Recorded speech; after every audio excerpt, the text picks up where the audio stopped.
Всем привет из Здравствуйте из Новой Зеландии. Hello everybody and hello from New Zealand. Hope all over across the world are well. Welcome back to another video for 2020. I'm right now at Cornwall Park, just down the road from my place, and yeah, as you can hear, there's a lot of sheep in the background. There's a lot of sheep, but it's beautiful, it's springtime, and you know, I like to come down here and tell stories, tell my videos, and just share my journey with you guys everywhere. I know I'm getting a bit corny now, and I apologize for that. I do. But what I've got here is a kit from Ancestry DNA. Now a lot of us, I don't know, a lot of people, yes or no, have different views on doing these sort of things, but I recently did one for Ancestry DNA, and a few years ago, well coming up 2 years ago, I did one for my heritage DNA. Now what I want to do is compare the results and show you guys the differences. We'll see what the percentages are like for both of them and see how accurate they are. So I always find these very interesting, and as me being an adoptee, I always want to find out exactly all of that history, the identity, the family ancestry, all of that sort of stuff, and see where it all links to. But it's also when you start to compare them and do different ones. I know there are so many different ones all across the world right now, and a lot of these have different ways of doing them. Yes or no, maybe not, maybe I think they do. There's, well, you know, similar ways. But they all come with the saliva, and there's other things like that, and there's all the health kits, the DNA kits, and just the family tree in general is just incredible to me because I always find that very fascinating. It is part of me, it is part of my life, and this is the part of me that I always find very interesting.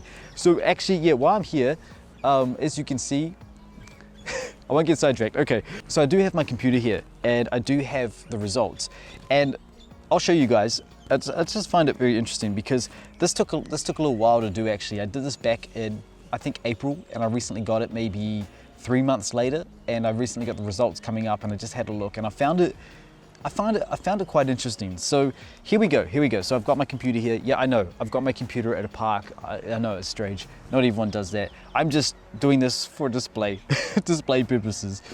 But yeah, so my heritage, I did at the start of 2019. I know if you guys may remember this or may not.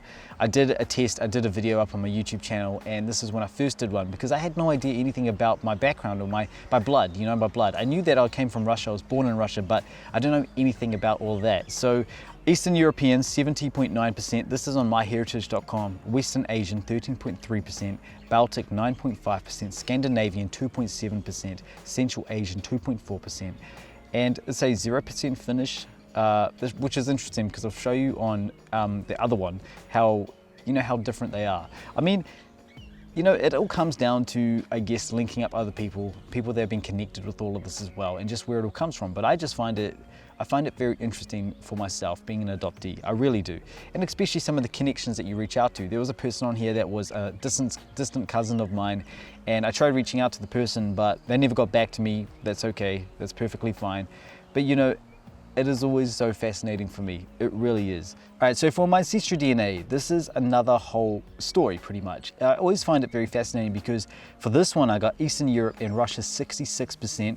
I got all these other little places inside, Czech Republic, Slovakia, Poland, and Lithuania. Lithuania was under there as well again. So for Baltics, I got 28%, and for Turkey and the Caucasus, I got 3%. The Balkans, 2%, and Finland 1%, so Scandinavian again. So the other one said Finnish 0, you know. So man, it's interesting. It's about the connections, I guess. It's about where the data comes from and everything like that. But if I was to recommend somebody a DNA test to do, you know, seriously, all of them are great. All of them have some sort of connection. They're all very close to each other. So people have a lot of pros and cons. A lot of people don't want to do it, and a lot of people do want to do it. So it's your own choice, of course, as well. But for me, it is something I've always wanted to do. And doing two of them now, it's definitely reassured me that I've definitely come from this part of the world, which is okay, which is good. It makes sense because of my background and my own story.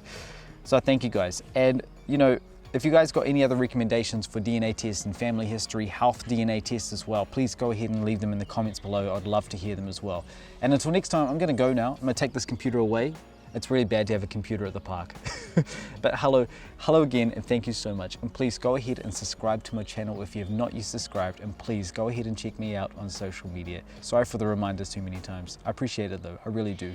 And until next time, spasiba большое и до свидания из Новой Зеландии. I better leave these sheep alone. Well, I'm not anywhere near close to them, but you know, I'm gonna go now. Пока, до свидания.